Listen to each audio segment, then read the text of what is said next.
our second live webinar, which will be presented by Carol Lefebvre.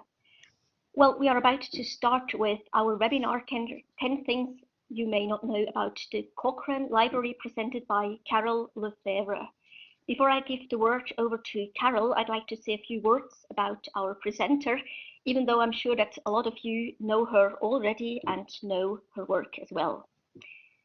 Carol Lefebvre is an independent information consultant and focuses on teaching and consultancy in information retrieval for evidence synthesis, such as systematic reviews and a lot more. From 1992 to 2012, Carol was the Senior Information Specialist at the UK Cochrane Centre. She is also co-owner of the Cochrane Information Retrieval Methods Group, serves on the Cochrane Methods Executive, and is lead author on the searching chapter of the Cochrane Handbook. As you can see, we have an outstanding specialist of the Cochrane Library with us today. And I'm delighted Carol is our presenter and shares her profound knowledge about the Cochrane Library with us. Like the rest of you, I'm looking forward to hearing about the 10 things we may not yet know about the Cochrane Library. Carol, thank you so much for being here with us today. Your contribution and time are highly appreciated. Thank you. Thank you very much, Desiree, for that introduction. And thank you very much to EAHIL for inviting me to present this webinar, and to Maria Garcia Puente and to all her colleagues on the EAHIL online CPD pilot program who have worked to get this webinar off the ground as part of a series of webinars that are being offered by EAHIL. I should like to start with a declaration of interest. As Desiree says, some of you may know me, some of you may have come across my name, and for those of you who have, you possibly associate me with Cochrane in some way. And that is, of course, very reasonable that you should do so. I'm a founder member of Cochrane and have worked there since 1992. I'm currently still and was a founder co-convener of the Cochrane Information Retrieval Methods Group. I'm currently a member of the Cochrane Methods Executive, and I am the lead author on the searching chapter of the Cochrane Handbook, which I think also many of you will be familiar with. But I think it's also important that you should understand that I am not any longer employed within Cochrane. I am independent, as Desiree said in the introduction, and have been since June 2012, nor am I employed by Wiley, the publisher of the Cochrane Library. I have no particular association with Wiley in that sense. So what you will be hearing today is an independent view and an independent voice. I should like to start by getting a feel. We've got now over 130 participants on board. I'd like to get a feel for your level of experience of using the Cochrane Library. So what I'd like you to do, and some of you are doing this already, thank you. Have you ever used the Cochrane Library? So you should click yes or no in the pop-up poll box. And quickly doing a bit of mental arithmetic, you've nearly all voted now. And with the current figures, we have 111 of you who have used the Cochrane Library and only 6 of you who have not.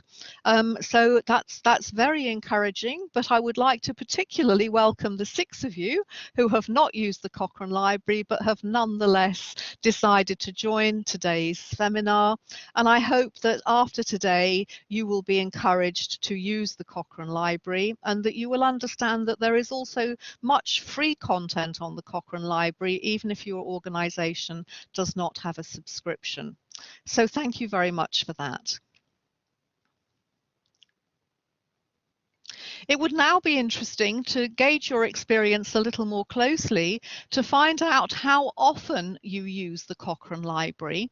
And I should like you to select the number that matches your experience in the pop-up poll box. So if you use it about once a week, at least once a week, please select 1. If it's only about once a month, please select 2. If it's less frequently than once a month, please select 3. And then I imagine there'll be 6 of you who select 4.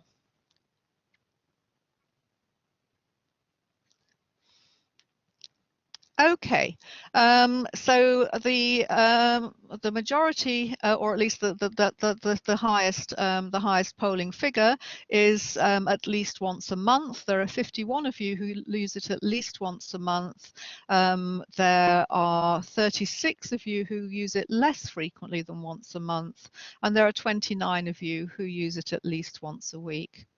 So doing a quick bit of mental arithmetic, that's 80 of you that use it at least once a month. So that's very encouraging. Thank you very much for participating in that poll.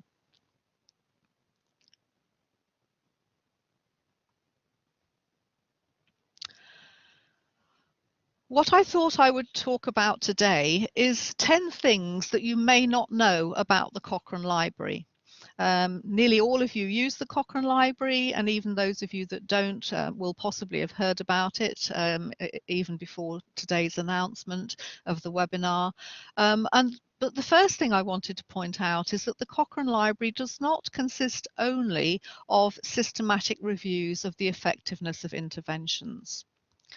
This is what we are best known for, systematic reviews of the effectiveness of interventions, but you'll see that the Cochrane Library is a suite of databases, or has until now been a suite of databases. This will change at the end of March 2017, and from the end of March 2017 we will be launching what will be called the enhanced Cochrane Library, and at that point the Cochrane Library will consist of the Cochrane database of systematic reviews, the first element on this slide, the Cochrane Central Register of Controlled Trials, and a new element called Cochrane Clinical Answers. But up until now, the Cochrane Library has consisted of all these different areas that you see listed on the slides. That is to say, the DARE, Database of Abstracts of Reviews of Effects, and I'll mention in a moment what's going to happen about DARE, the Cochrane Methodology Register, which will cease to be available through the Cochrane Library in March, but it will be available through the Cochrane website. And there's also the Health Technology Assessment Database, and there's the NHS Economic Evaluation Database. Again, I'll mention what's going to happen to that. So up until March 2017, and for many years now, Cochrane has been a suite of databases, not only reviews of effectiveness of interventions. So just to be clear, what will happen to these other databases after the end of March? DARE, as you know, probably has been put together by the Centre for Reviews and Dissemination at the University of York for many years. And there you have a quote from their website, which gives reassurance that DARE and NHS EAD archives will be secure on the CRD website until at least 2021. So even though these are coming off the Cochrane Library, you will still have good access to them. Even within the Cochrane database of systematic reviews, not all of the reviews are reviews of the effectiveness of interventions.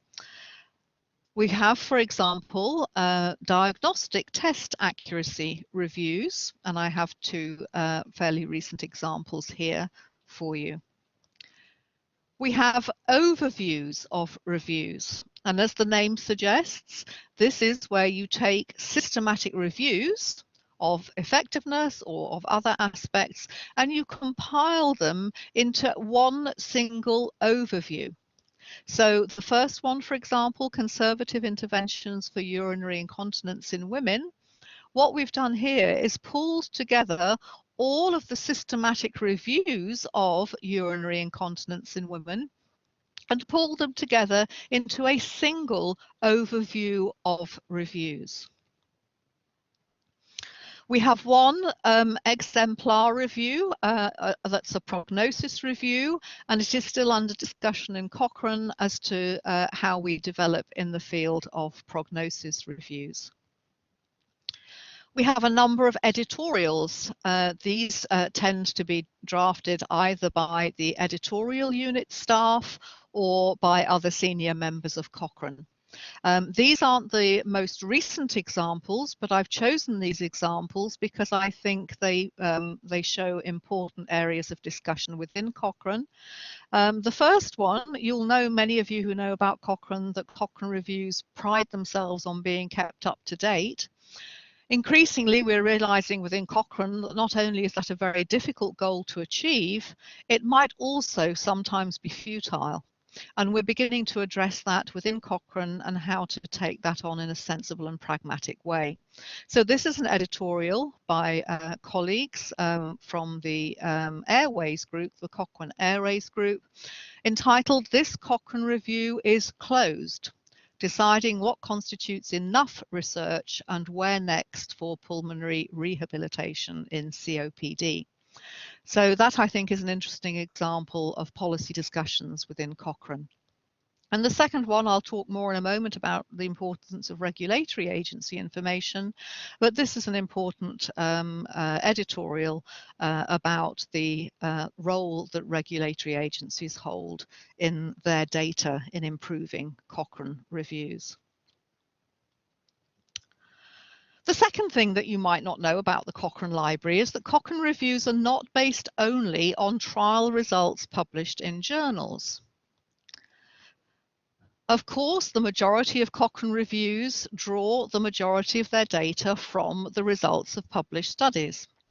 However, increasingly, we are including results of unpublished studies, and services such as clinicaltrials.gov, which I'm sure many of you are familiar with from the National Institutes of Health in the United States, services such as that are increasingly holding results of unpublished studies. And this is becoming more and more prevalent within Cochrane reviews. But also, we are looking at clinical study reports. This may be an area that you're less familiar with, but these are the detailed reports submitted by pharmaceutical industry to the regulatory agencies, such as the European Medicines Agency or the FDA in the United States, to support licensing applications. And these are very, very detailed reports running to tens of thousands of pages often, but these include the raw data that the pharmaceutical industry submits in support of its application. There is one Cochrane review, which I'm drawing your attention to here. You have the citation at the bottom of the slide. This is a Cochrane review of Tamiflu and Relenza, and this is based solely on clinical study reports produced by the manufacturers GlaxoSmithKline and Roche. So this review is not based on any published data from journal articles. It's not based on study records from trials registers. And this will have major implications for librarians and information specialists who support the development of systematic reviews. We do already recognize that we need to search trials registers, and I think people are becoming more aware of the need to search regulatory agency sources. And just to say that within Cochrane, we have a project on this at the moment. Sorry, before I talk about that project, I'll just very briefly give you an overview of the results of that review.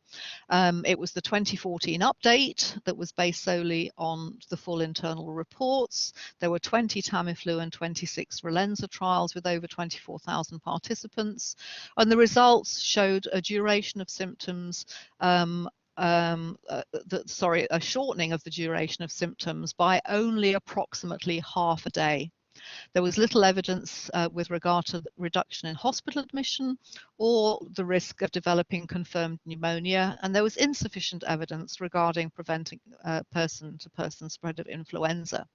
So despite these very, very minimal findings, in the UK, we stockpiled the drug and it cost us, as in UK taxpayers, £500 million. And I know many other countries also stockpiled this drug based on the more favourable findings that had previously been reported. So if you want to follow this debate, it's a very interesting debate for all kinds of reasons, but if you wish to follow this debate, I've put some links on the slides here. There's a Cochrane editorial that was published at the same time that the review was updated. There's a Cochrane BMJ press release that accompanied the editorial, and an article in The Guardian by Ben Goldacre, who many of you will know, and also a report in the BMJ by their editor, Fiona Godley. And Peter Doshi and Tom Jefferson, who are two of the lead authors, wrote in the New York Times a couple of years earlier about this issue. So I'd mentioned that we're involved in a project in Cochrane at the moment to develop what we're calling interim guidance on the inclusion of clinical study reports and other regulatory documents in Cochrane reviews. And the objective is to draft guidance to help Cochrane authors decide whether to include data from clinical study reports and other regulatory documents in a Cochrane review, either together with or instead of data from published trials and or trials registers. So this is not how to do it. We're at the very, very early stages. We're just addressing the issues of whether this should be done for a specific review. The Cochrane review to which I've referred, the Tom Jefferson, Relenza and Tamiflu review, is the only Cochrane review currently based solely on clinical study reports. And there aren't that many outside in the rest of the world beyond Cochrane. So I'll not go through these slides now, but if you wish to follow up on these later, I've given you the methods of the study there. And just to say that the project is funded in part by a Cochrane Methods Innovation Fund award. The third thing you may not know about the Cochrane Library is that the Cochrane database of systematic reviews, which is probably the key element of the Cochrane Library, the one probably most of you are familiar with, it does have an impact factor. And the reason that I raise this is that sometimes clinicians and researchers say, well, I'm going to do a systematic review, but I'm not going to do a Cochrane review. I'm not going to publish with Cochrane because within my department, it's considered really important that we have publications in journals which have an impact factor. It's very important for our institution and so on and so forth, and it's very important for my personal career as an academic. So the important thing to remember is that the Cochrane database of systematic reviews is a journal. It's probably one of the very first electronic journals published in the early 1990s. And it's part of the Cochrane Library. The Cochrane Library, the suite of reviews, does not have an impact factor, but the Cochrane database of systematic reviews, the electronic journal within the Cochrane Library, does have an impact factor. And just to remind you that the impact factor is calculated annually based on the number of citations in a given year, for example, in 2005, to reviews published in the 2 years previous. So, for example, in 2013 and 2014, divided by the number of reviews published in 2013, 2014. And currently, our latest impact factor, which is for 2015, is 6.103, which is a very healthy impact factor in its category. And you can see that the number of citable items published in the Cochrane Library, the blue line, has been growing steadily over time here. But more importantly, the number of cites received to these Cochrane reviews is growing much more steeply than the number of citable items. So that's something that we're very pleased about in Cochrane. The fourth thing you may not know about the Cochrane Library is that Cochrane is working towards open access to all new and updated Cochrane reviews by 2020. We've had an open access policy for some years now, and on the 1st of February 2013, open access options were introduced for CDSR, where authors could choose one of two options for publishing their articles. Gold open access meant immediate open access upon payment of an article publication charge fee, or green open access meant publication via the so-called standard model with free access to the full article 12 months after publication. The one thing I would like to say is that this does not mean that you should stop subscribing, because as you will realise, this only refers to new and updated Cochrane reviews. And if you want more information about that, you have a link there on your screen. Our future plans for extending open access were announced a year or so ago now, and what you will see is from this quote, again more details from the link at the bottom of the slide, we're working towards the goal of achieving universal open access to new and updated Cochrane reviews by the end of our current strategic plan, which is 2020. And so that will mean that this will mean open access immediately upon publication for both new and updated reviews. So for those of you who do not have a subscription to the Cochrane Library at your place of work, please do remember that a lot of the material in the Cochrane Library is open access and has indeed been so for many years. But of course, for those people who have a subscription, there is further enhanced access. There is also an iPad edition of the Cochrane Library. When I teach about the Cochrane Library, I often find that people aren't aware of this, but the iPad edition gives the latest up-to-date evidence from the Cochrane Library. This is in a convenient and easy to navigate iPad format. The reviews are abridged. Monthly issues feature Cochrane systematic reviews selected by our editor-in-chief, Dr. David Tovey, and the reviews are enriched with multimedia content, including podcasts, videos, and slide decks. And again, at the bottom of the slide, you have the link that takes you to more information about our iPads. There are also podcast versions of Cochrane reviews. These are audio summaries of selected reviews. We've been doing this since the beginning of 2008. And again, you have a link on your slides there for further details. These podcasts are generally developed by one of the authors of the Cochrane Review, and they're very accessible from the point of view of understanding that they're written not for an audience who is particularly expert in the clinical field, but for people who are if you like, well-educated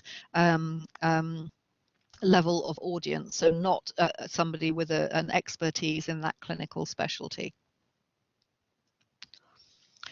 Again, you may not know that Cochrane does have a point of care tool. I think it's probably fair to say that Cochrane was a little late coming to the market with a point of care tool.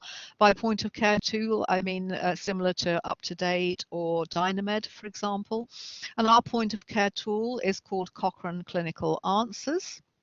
These are readable, digestible, clinically focused entry points to rigorous research from Cochrane systematic reviews. They're designed to be actionable, that is for use at the bedside and to inform decision making at the point of care. They contain a clinical question, a short answer, and then an opportunity to drill down to the evidence from relevant Cochrane reviews. The evidence is displayed in a user-friendly format. It mixes narrative, numbers, graphics, and so on. The target audience is healthcare practitioners and professionals and other informed healthcare decision makers. It's been developed by Cochrane Innovations Limited in partnership with Wiley, the publisher of the Cochrane Library. And as I mentioned earlier, the Cochrane Clinical Answers product will soon be included within the Cochrane Library. So for those of you who have subscriptions to the Cochrane Library, you'll see from the end of March this year this enhanced Cochrane Library that I spoke about earlier, which includes Cochrane Clinical Answers. And I understand from Wiley, our publisher, that anybody who is currently inquiring about a subscription to Cochrane Clinical Answers, because it used to be a separate subscription product, but anybody who inquires now about Cochrane Clinical Answers is in fact being offered Cochrane Clinical Answers free of charge pending its release under the Cochrane Library subscription. So if you want an early sight of that, then please contact the Wiley link through the link at the bottom of the slide. You may not be aware that you can follow Cochrane, both Cochrane as an organisation and the Cochrane Library on social media and using RSS feeds. Social media, you can follow Cochrane on Facebook, Twitter, Instagram, Google+, YouTube and LinkedIn. And also, with respect to RSS feeds, you can subscribe to RSS feeds to hear about editorials, special collections, and highlights of new and updated Cochrane reviews. And you can visit Cochrane Clinical Answers to subscribe to RSS feeds on new Cochrane Clinical Answer topics. Also, Cochrane as an organisation, the Cochrane Collaboration website, also offers various RSS feeds such as podcasts, workshops and news items.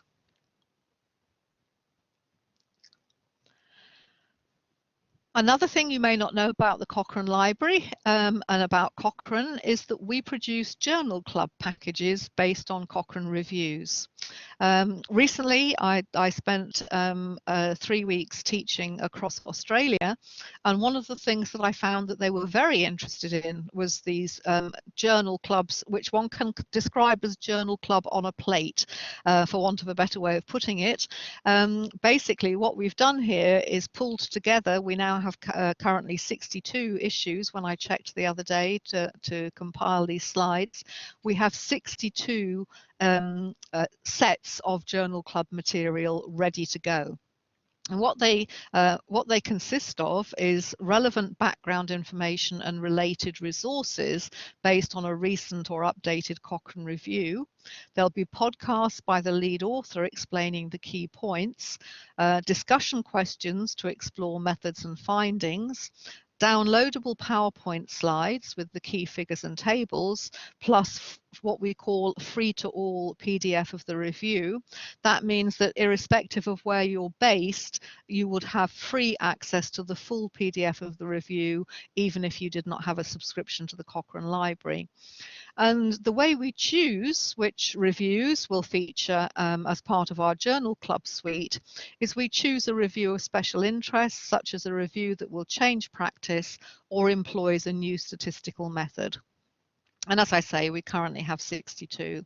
So for those of you who work in environments where you know that your clinicians and researchers do run journal clubs, you might want to draw this to their attention.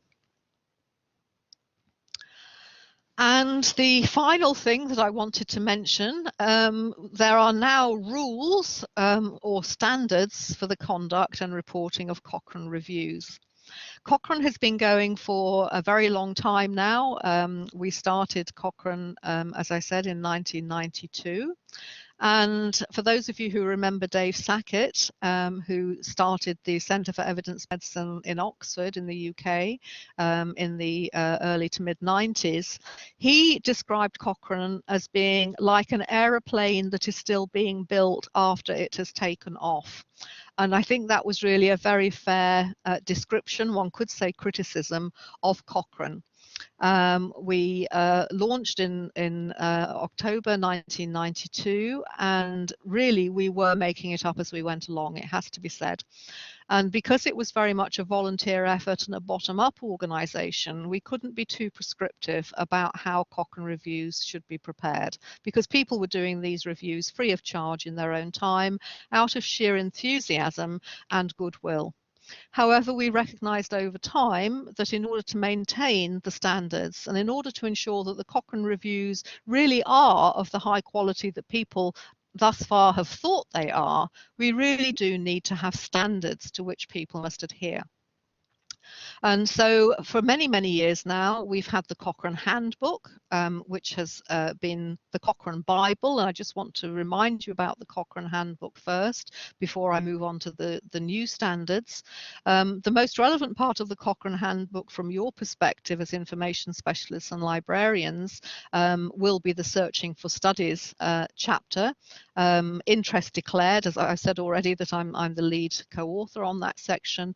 But chapter 6, Searching for Studies, it lists sources including databases, trials, registers and so on, provides search hints and tips. It has the latest version of the RCT filters for Medline, and it's useful when supporting systematic reviews, but of course it's totally essential when librarians are supporting Cochrane reviews. It's currently under revision.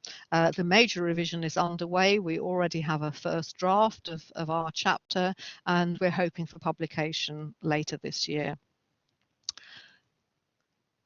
And this is the URL where you will find the handbook, and that's the citation for the chapter. But as I've said, we have also now, over the last couple of years, introduced Cochrane standards. Last few years, I should say, where they were updated last year, first published in 2011. And they are called MECIR, M-E-C-I-R, which stands for Methodological Expectations in Cochrane Intervention Reviews. We called them expectations because when we set out on this, we were very sensitive about the idea, as I said earlier, about turning around to all of our volunteer authors and saying, this is what you must do. But in fact, the standards have been well received, and we do now openly call them standards. So these are the Cochrane standards, and they are at different levels. There are mandatory standards, there are standards which are only highly desirable but not mandatory, and then there are also elements that we classify as good practice. So we now have standards with regard to the conduct of reviews, with regard to the reporting of reviews, with regard to the conduct and reporting of protocols, and with regard to the updating of reviews. And you have the URL at the bottom of your slides there to find more information about the standards and to find the latest version of the standards themselves.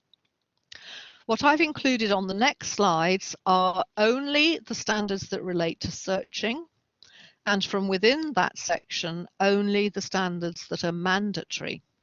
So for those of you who are ever asked to help a Cochrane review author by doing searches, designing and conducting searches, running searches, providing records and so on, if you are ever asked to do that, these standards are those who must comply. These are the databases, for example, which must be searched for a Cochrane review. These are the minimum databases. That's the Cochrane Review Group Specialized Register, either internally or via Central, the Cochrane Central Register of Controlled Trials, which I mentioned on the very first slide as part of the suite of databases within the Cochrane Library. So you must search Central, you must search Medline, for example, via PubMed or via another service provider, and you must search Embase, but only if it is available to either the review group or the review author. So we don't insist on Embase if neither the review author nor the editorial team of the review group has an Embase subscription. If the review has eligibility criteria around adverse effects, economic issues, or qualitative research, then it's necessary to undertake searches to address these. It's now mandatory to search both clinicaltrials.gov and the WHO International Clinical Trials Registry portal, the ICTRP. It's mandatory to check the reference lists and included studies and any relevant systematic reviews. We specify that the search strategies have to be informed using PICO. We spend a lot of time and effort getting the wording of this right because we don't want people to be forced into the PICO model where the PICO model doesn't fit. So you inform the strategy using the appropriate elements of PICO, because again, we're not trying to suggest that it would be appropriate to use all elements of PICO in your final search strategy. and you must maximize sensitivity. It's obligatory to use controlled vocabulary in free text terms, and we don't encourage restrictions on publication format, for example, the removal of letters or editorials.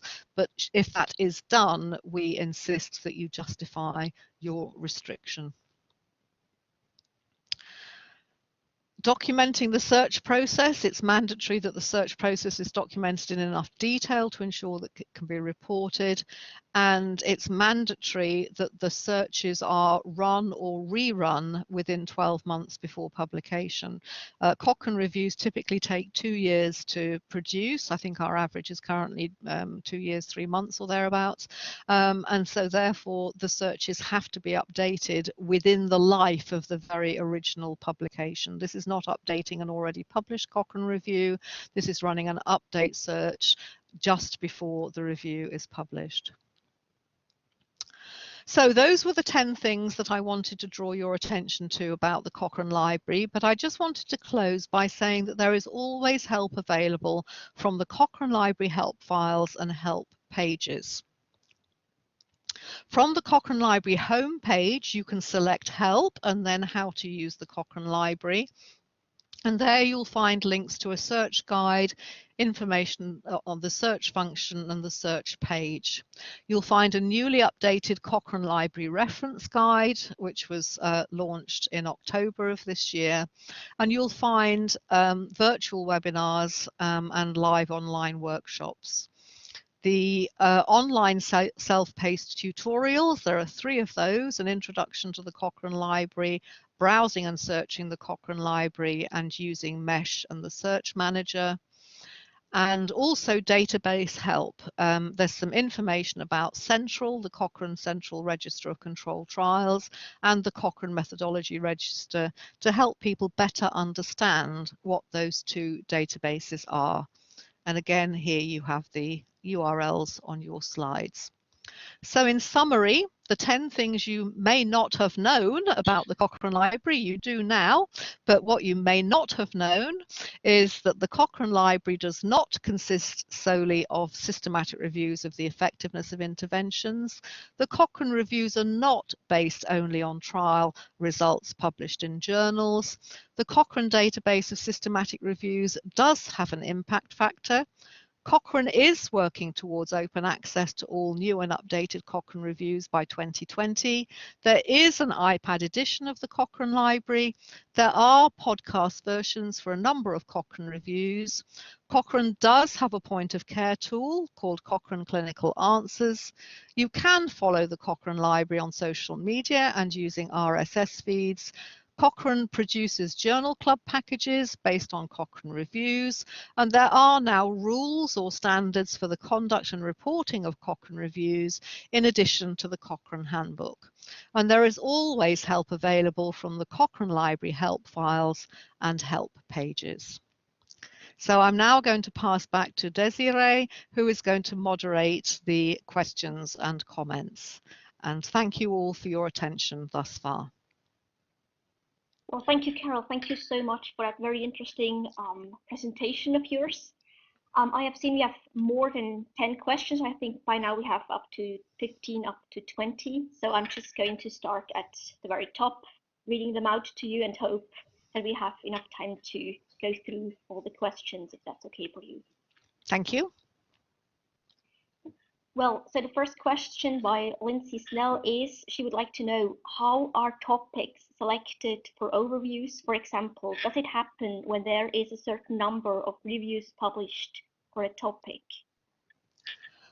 That's a very good question, and of course there would have to be a certain number of reviews published to make it worthwhile creating an overview.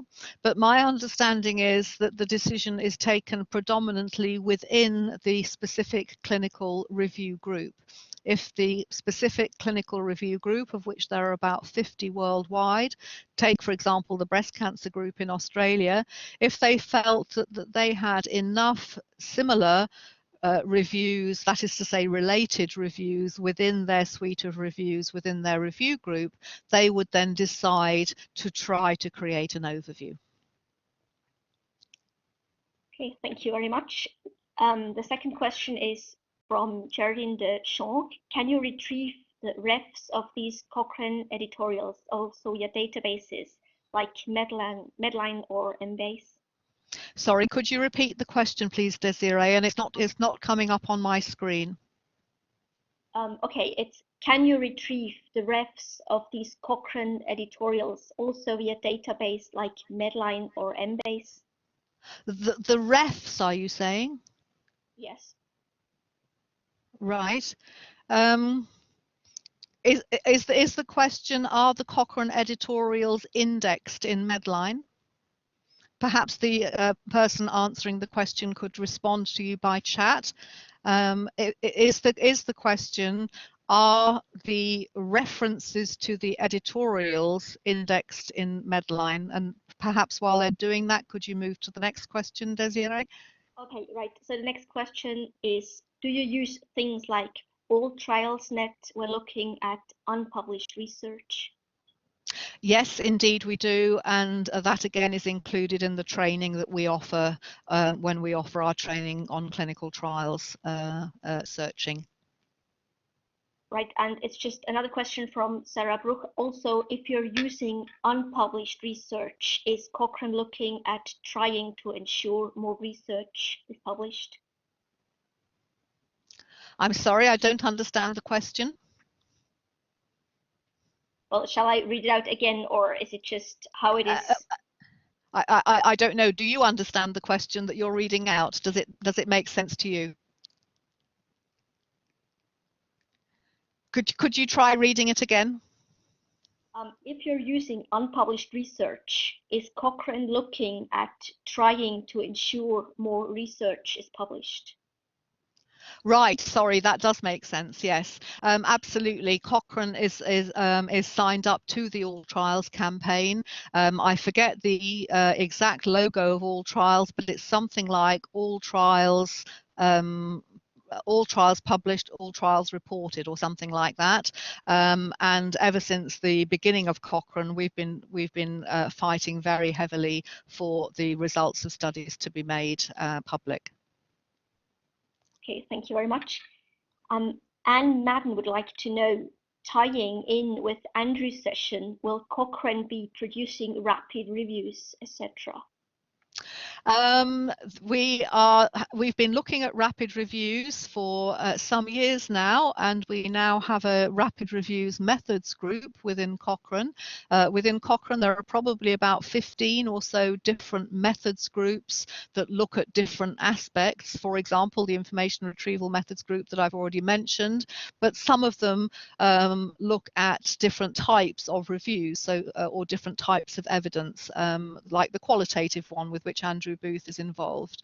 And as I say, we have recently agreed the setting up of a rapid reviews methods group, and they will be looking at how Cochrane proceeds with regard to rapid reviews. But I should also say that it's not exactly the answer to the question, but it's related. In addition to Cochrane undertaking rapid reviews as part of its own suite of reviews, we now have a facility within Cochrane called Cochrane Response, which is Cochrane acting almost like a health technology assessment agency, where we take on commissioned reviews. And many of these will, of course, be very much more, in inverted commas, rapid than a standard Cochrane review. Okay, thank you very much. Again, a question by Sarah Bruch. Will you be having an Android app or a non-iTunes podcast version in the near future? That's a good question, and I'm afraid I don't know the answer to that. The question again came up in Australia, and we did check, and there was nothing mentioned that we could find about Android, but that's a very good question. I'm afraid I don't know the answer. Okay, great, thanks. David Chambers would like to know, how regularly is Cochrane Clinical Answers updated? It depends exactly how you interpret the question. The new evidence syntheses are published regularly within Cochrane Clinical Answers. I can't tell you how regularly that is. I don't know if it's on a publish when ready basis like the Cochrane Library. If it is on a publish when ready basis, it would be daily like the Cochrane Library.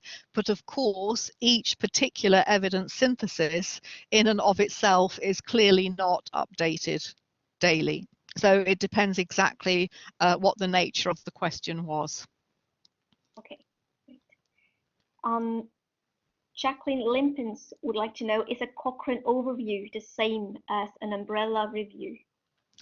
Yes, thank you, Jacqueline, for the question. They're called overviews, they're called reviews of reviews, they're called also umbrella reviews. So thank you for the question and for the opportunity to clarify. Tulevi Ovaska asks, is searching Scopus enough to say you have searched Embase included in Scopus?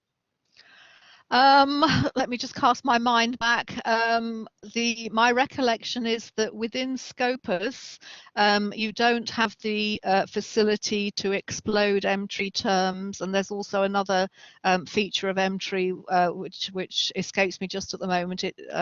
Which means that the searching of Scopus is not as sophisticated as the searching of Embase. So no, although the majority of the content of Embase is included within Scopus, the actual search functionality within Scopus is the problem.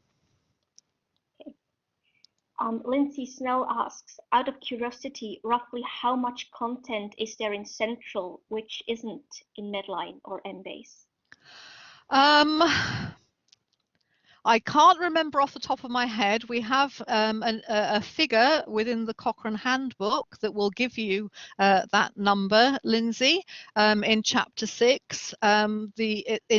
Central is compiled from records from Medline, records from Embase, and of course Embase now contains the Medline records, which confuses the issue, records from hand-searching journals and conference abstracts, conference proceedings, and also from searching a number of other sources. So I'm afraid I don't recollect the figure, but if you look at Chapter 6 of the handbook, you'll see that there is a figure there. The next question is it recommended or mandatory to check included studies on being cited to, for example, via Web of Science? Sorry, could you repeat the question, please, Desiree? Is it recommended or mandatory to check included studies on being cited to, for example, via Web of Science? Did you say on being cited to? Yes, that's what it says here. Right, okay. I'll just go back to the slide, the mandatory slide for references. If you'll just bear with me, I'll just look at the just look at the slide 48.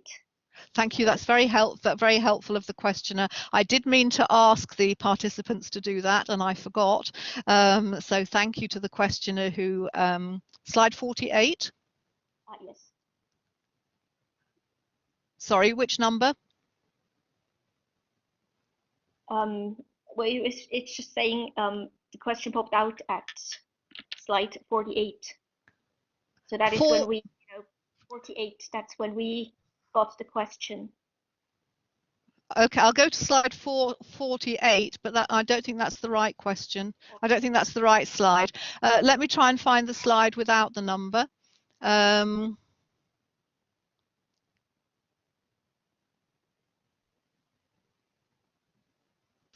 I think the question is about citation tracking. Is it recommended or mandatory to check to do citation tracking on the included studies? Oh, is it mandatory to do citation tracking rather than checking the reference lists? Is that the question? Could the person who's asked that question please respond in the chat to say that she's asking about citation tracking rather than checking reference lists? Yes, back and also forward citation tracking, back and forward. Thank you very much, Marshall.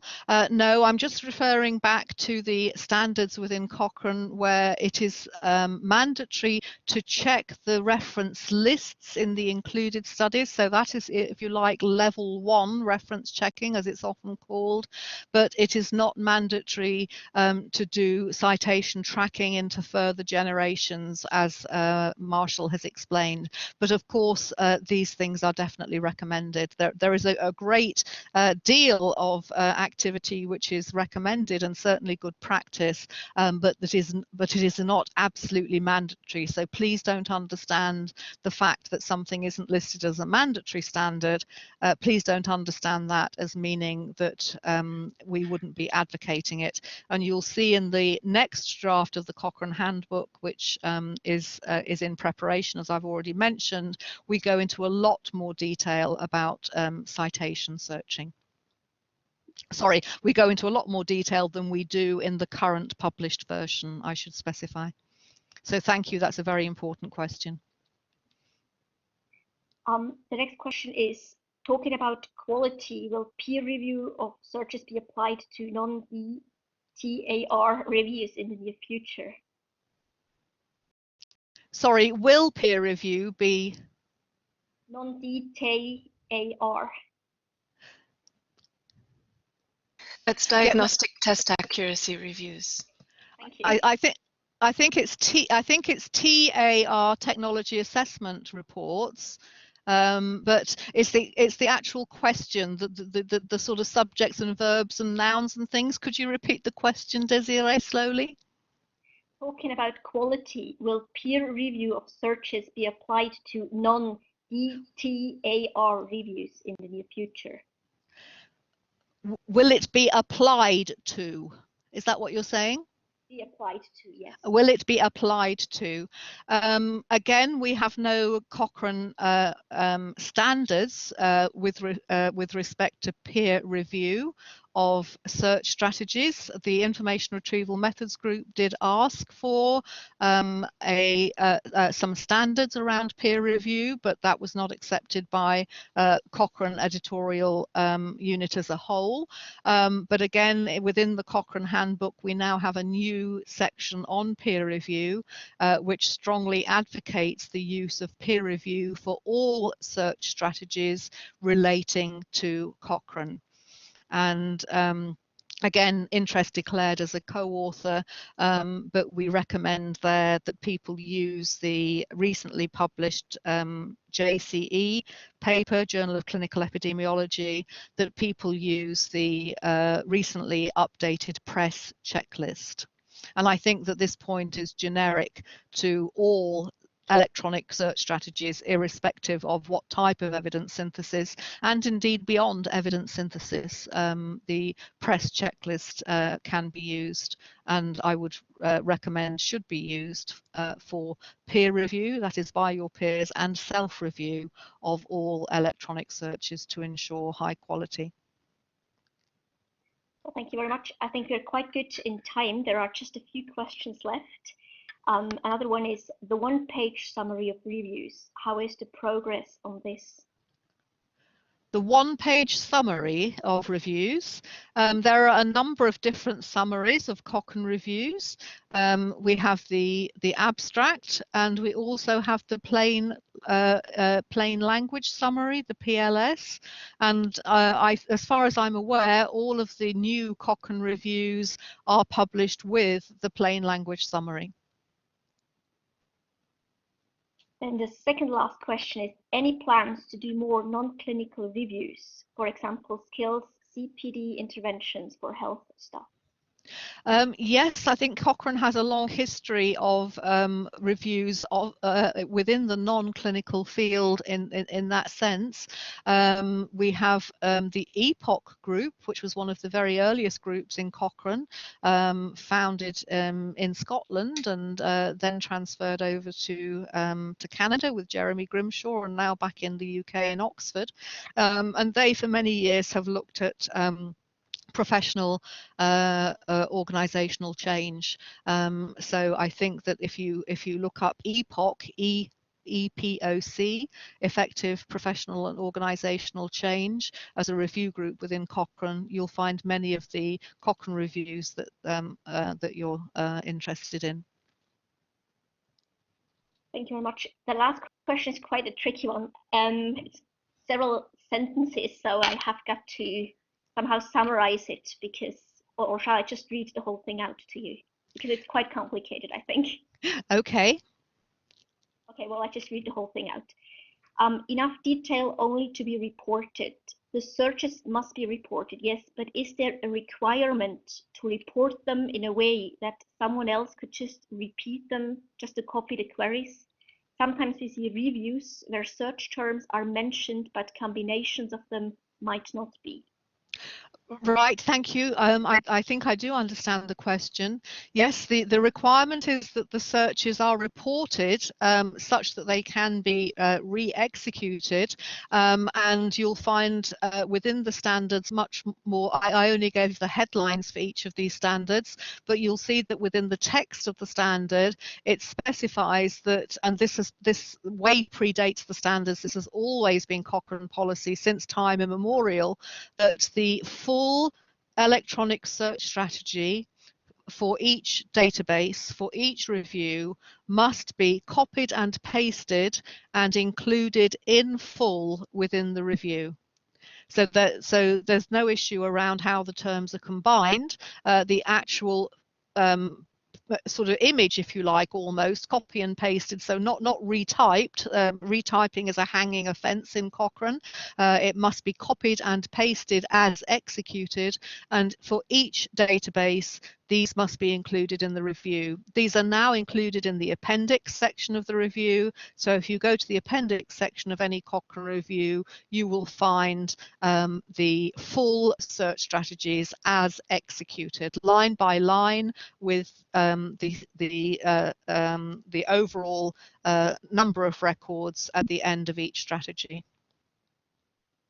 Okay, thank you very much. I just got a note from Marshall, who said we should go back to one of the questions. Marshall, I don't really know which question you mean. One question I think was not yet answered, but I wouldn't see which one this is. That's correct. There was a question where I asked somebody to respond in the chat. I'm not seeing the chat from everyone. I'm seeing only chat from moderators, but I asked somebody to respond in the chat to clarify the nature of their question.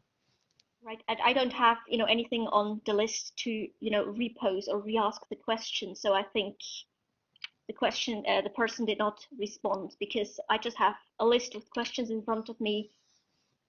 Okay.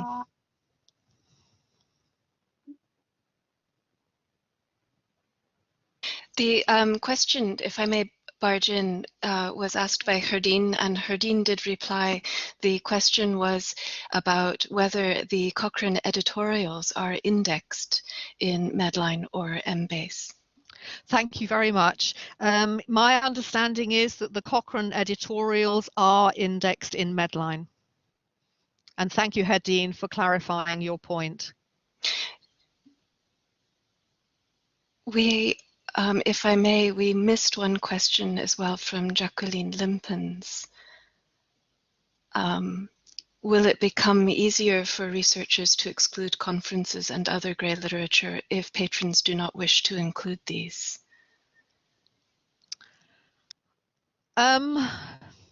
I understand the question from an audio point of view and from an English language point of view, but I'm not quite sure what Jacqueline is getting at. In what sense and as a result of what is Jacqueline asking, will it become easier for people to exclude this material?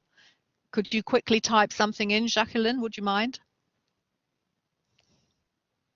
Well, it does not seem like that, as if she were to respond. We don't see anything right now in the chat. No, I'm just opening chat from everyone and I don't see a response from Jacqueline. No, I see something from Jacqueline at 11 o'clock saying I do see some editorials in PubMed, but that doesn't answer my question. Okay, right.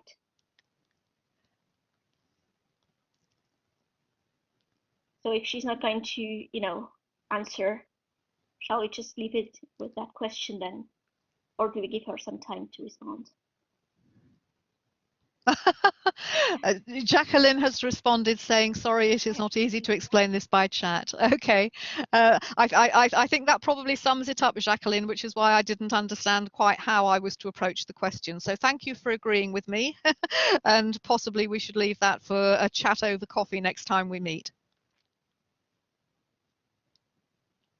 Well, if there are no other questions, I think we are going to close the session for today. I would like once again to say thank you so much for your time and your inputs, and that you have been here with us today. Thank you so much, Carol.